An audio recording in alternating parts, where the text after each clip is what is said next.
First question, I guess, again, would be what drew you to the Outpost, to the project? You know, I graduated from West Point in 1984. And when I did, I graduated into the peacetime Army. And I never served in combat. And a lot of my classmates did. And it's not cool, you know, when you go back, for me anyway, when you go back to those reunions at the academy. And, you know, I'm one of those guys that, you know, never had a bullet go past his head, never fired a bullet toward an enemy, never had to defend a position, never had to take any military action really whatsoever. And so if I couldn't serve with my brothers, then I think that what my goal was then was to send them, give them a love letter, send them this testimonial to what they have done on the field of battle. And it's really the best I can do. It's the only thing that I can do. You know, you never served in combat, so how do you get so realistic? Well, that's where, yeah, that's where you really have to count on your military experts. Like, I was trained to do all this stuff, but I, you know, didn't actually experience it. But I had on this set, I had a couple of people that were full-on professionals who do this for a living, who watch every frame of the film to make sure that it has a military accuracy to it. But we also had people in the film that were actually in the real battle. They were actually served in the Battle of Kamdesh itself, who were able to tell us if we were right on what we were filming. So you really have to count on those people. I could not be arrogant and just assume that I knew everything, because I didn't know everything. I didn't know anything really. How much dramatic license do you take in a combat scene? Well, in the combat scene itself, we took very little dramatic license, or we took as little as we possibly could. I mean, the battle itself lasted over 12 hours, and I got 40 minutes to show it. So there alone, you have to truncate time, and you have to. But more importantly, I had to eliminate things that actually happened in the battle. So, you know, like, for example, there was another unit that was on top of the mountain, and their job was to fire mortars on the enemy as they're attacking us. But during the battle, they themselves were engaged with the enemy. And in the original screenplay, we had them being attacked, and we showed their whole story, and it just got to be too much, and the movie was not feasible with those sequences in. So it's more what I take out than anything else. What happened in the battle, what we show happened in the battle, for the most part, I believe really did happen and happened that way. You know, I wanted a longer movie. I almost never want one. And you were a movie critic. You know, you sit through some movies and you go, "Oh my God, is this the English patient? Is this ever going to end? English patient, is this ever going to get over? Yeah, Please die." You know, but I wanted a longer movie. In the case of this one, I wanted to know these guys better, and there were places where I didn't feel I got to know them. Let me ask you a question, Gary. How did you see the film? Well, I saw the film as I loved what you were trying to say. No, I'm sorry. What I'm saying is, how did you physically see the film? Oh, how did I see it? On big TV? You see it on the computer? TV. I wanted to see it in the theater. That's because I want to see everything in a theater. Right. You know, I had really good sound. I have a nice big picture. It's a 60-inch or 70-inch, whatever. Most people that are telling me that, right? They're telling me that they didn't get to know the characters, watched it on their computer or watched it on an iPad where they're really dark. Oh, I would. And I hate that as well. And then you really don't get to know them. If I had brothers, we would make the film 3 hours long, and we have a version of that film, not quite 3 hours, but close to it. And we spend much more time with every character. But there were 8 men who fell in the battle. There was the medical staff and the mortar staff, which we paid attention to, and then there were the 2 men who were recipients of the Medal of Honor. And so I would like to do a deep dive into absolutely every character. And believe me, we did the best that we could. And some people are saying what you're saying. It's not an insignificant criticism, but a lot of people also do feel like they were very emotionally involved at the end of the film. That Oh, people, absolutely. and the only way for you to be emotionally involved is if you care about them, Gary. And so I would say that maybe you got to know them a tiny bit better than you think you did. Otherwise, you would have had no feeling whatsoever about them. They would just be people who dropped in the battle. Where I really got to know them was in the battle itself, Yeah. and then the phone calls home right before. But I really got to know them in the battle, especially Caleb Landry Jones' character, who, Ty Carter, yeah. yeah, my God, what a great piece of acting. Well, I'm going to tell you, I think that the Caleb Landry Jones performance may be among the greatest, if not the greatest, combat performance that I've ever seen. I mean, it's rare that people act and reveal character through action or through combat. That's what you have. Supposedly, the first hour of the film is to establish that, so that you care about them, which I think we did. I did, yes. But Caleb brings it much further along than that, Gary. Caleb reveals more and more of who he is and what is important to him and what he's willing to die for and why he's willing to die for it. All that comes out in a performance that I think is Oscar worthy.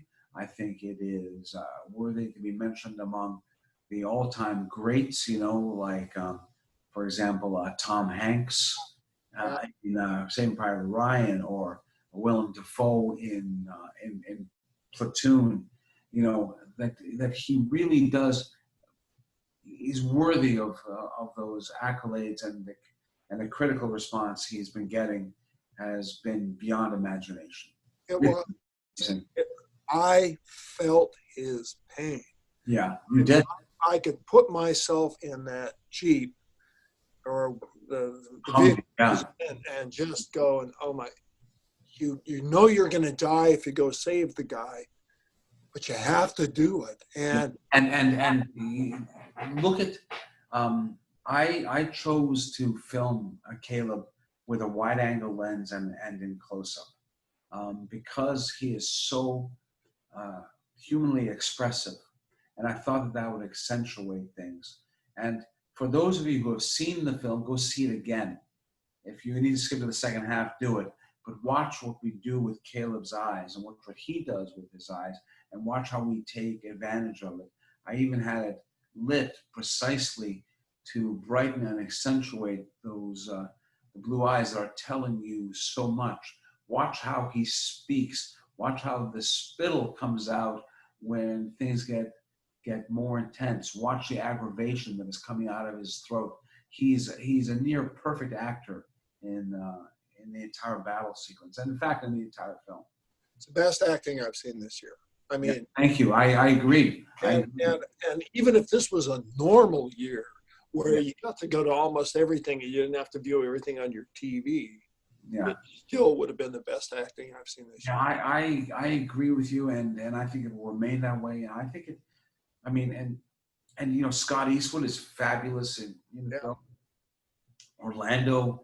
Yes. Orlando, they're all great. I mean, like, these were actors who really came. And I think what happened here is that at some point, all of them communicated with the families of the fallen who they're portraying, or they're talking to their real life counterpart, and they gained such an amazing sense of responsibility to this. They got to Bulgaria, where they filmed this, and they were just like invested in this, invested completely and fully and without equivocation. That has to be very physically demanding, a movie like that. That's it looked cold. Very cold sometimes. It was brutal conditions. And does that help you get performances? Yes, of course. I mean, if you can, there are a few things that help you get performance. One is preparation. One is the actor's professionalism. The other are, in fact, the elements. We put them in the elements as much as we possibly could, and They were uncomfortable. It was not a comfortable situation. But also in the battle sequences, we did mostly our own special effects. There are very good visual effects in the film, but they don't predominate the film at all. This is not a CGI movie. Right. So when there are explosions and pings actually going off around you, then you get, it's definitely not the danger of a battlefield, and you know that you're going to be fine. But you do get the sense of it much more than you would if it was visual effects. Well, I wouldn't want to be I wouldn't want to do a scene like that. It would, Well, I mean, it would, all those explosions and the things like you were describing. yeah, I mean, it's not lethal at all, but it's not completely free of danger, and it helped a great deal. Like many times in the battle scene, there'll be this like massive explosion, and then the actor doesn't react to it at all. And Yeah. by actually having those explosions on set, people are reacting when and how they should be reacting. We had a couple of times where the actors actually did get shit in their eye, and they got overwhelmed by the moment. We had to cut. We had to start again as a result.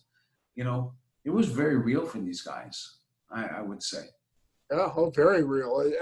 And I did like the set. I liked that you put me in Afghanistan. Yeah, well, the set of Eric Carlson is was our set designer and production designer, and he just, he very, very well replicated what that outpost was like. There's some stuff we couldn't do, like the outpost itself had this raging river, and that you can't put in, and you can't even put it in through CGI, really. It's too expensive. But for the most part, the buildings and the interior of the buildings, they were very, very close to what the outpost was. Very close. You're very critical in some spots of this movie. By the way, I really did want a longer movie. I'd love to see your 3-hour version. But you were pretty critical of the U.S. military for sticking these guys in that an indefensible place. Well, I'm critical only in the sense that I show it, because I think that when you see it, it becomes obvious on its face, and and a couple of times the guys say, "Aren't we supposed to be on top of the mountain? How are we supposed to survive this? The big one is coming," and you hear all that, but. And I guess there are moments where we question the brass, a little bit, as it's not unusual to films. It happened in Grand Illusion. It happened in Paths of Glory. Happened in a few films. But it's not a political film, this one. You don't get a sense of, you don't come out of it feeling one way about a political party than the other. You just come out of it, I think, feeling that the American soldier has got a gigantic heart, and that he or she can get through anything. When we talked earlier and that didn't record, you mentioned to me the difference between this movie and some of the other Afghanistan, Iraq movies, in that this is the common soldier. This isn't special forces. How important is that? It's very important. You watch a movie like American Sniper, you watch a Navy SEAL, you watch a movie like Lone Survivor, also the SEALs. You've got films that are made about Rangers, films that are made about Special Forces. My guys, these real people that fought this battle, the most heroic battle of the Afghanistan War, the one that resulted in more decorations and 2 Medal of Honors, these were grunts. These were infantrymen. These were dudes who just wanted to get the fuck out of there, when they could. That's what this movie is about. And these guys get nowhere near the credit that they deserve. The regular guys in extraordinary circumstances. It's a big deal. Yeah. It was and again, I really liked the movie. I wanted more. I just wanted more. The DVD is coming out in August, and there will be Yeah, send deleted me scenes. a copy. So how do you go from West Point to film criticism to Mm. investigative journalism to being a director who directed maybe my favorite actor, Jeff Bridges, and my other favorite actor, Robert Redford, and how do you make that journey? Well, that's a very long answer, my friend. But what I will tell you is this: is that in my humble opinion, the United States Military Academy at West Point is the best college on the planet, where the education itself is extraordinary with extraordinary professors. We have more Rhodes Scholars than all but 3 or 4 schools in the history of the Rhodes Scholarship. We have the Marshall Scholars. It's a very high level education. And but you also learn leadership and you get very athletically and physically fit when you are there. I think it's the best. And not everybody stays as a military officer for a career, 20 or 30 years. They give us the tools to go out there and become lawyers or become doctors or managers or authors or historians, whatever. And there's no reason why they can't also create reporters and filmmakers. It's simply what I wanted to do with my life.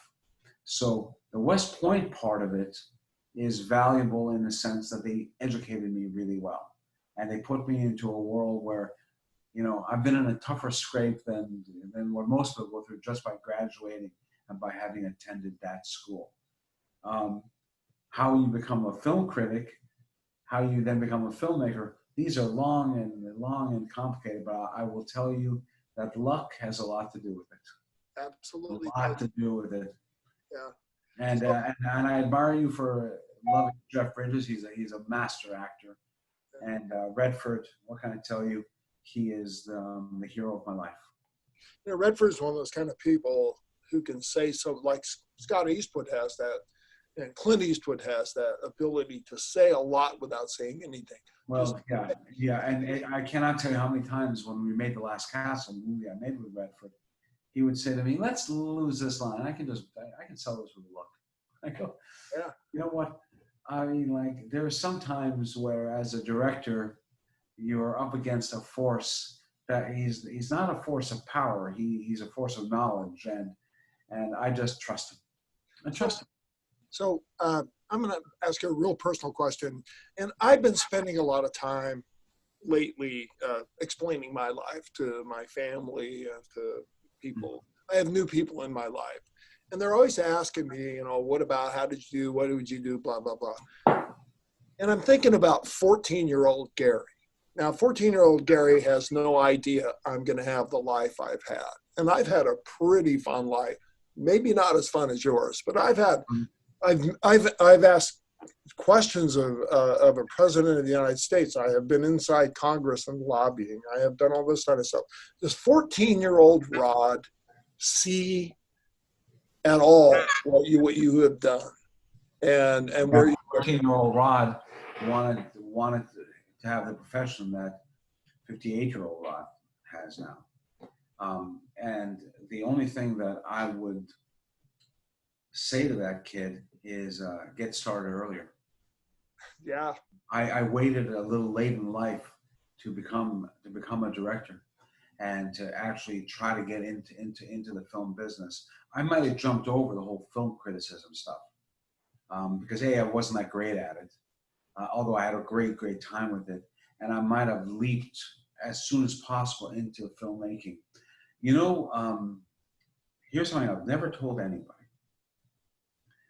I can't believe I'm going to tell you this, but what the fuck? I worked for Premiere Magazine. Remember Premiere Magazine? Yeah. And right after I got out of the military, the gig was you're going to go into making of a B film, right? And you're going to follow that B film from casting to final cut. That was the idea for the piece. And I went on the set of a Roger Corman film called Hollywood Boulevard 2. And Corman says to me at some point, you know, you're really smart and you know movies. you want to edit one of my movies? I said, I got no idea how to edit a film. I got no clue. What are you talking about? I do it all the time.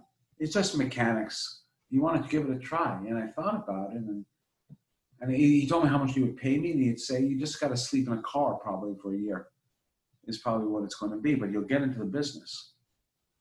And I said, no. I was about to get married, and I said, no. And I'm making money doing freelance journalism. And so, no. And I should have done it. Yeah. I should have gotten in then. And I didn't, and I waited. Get to it sooner.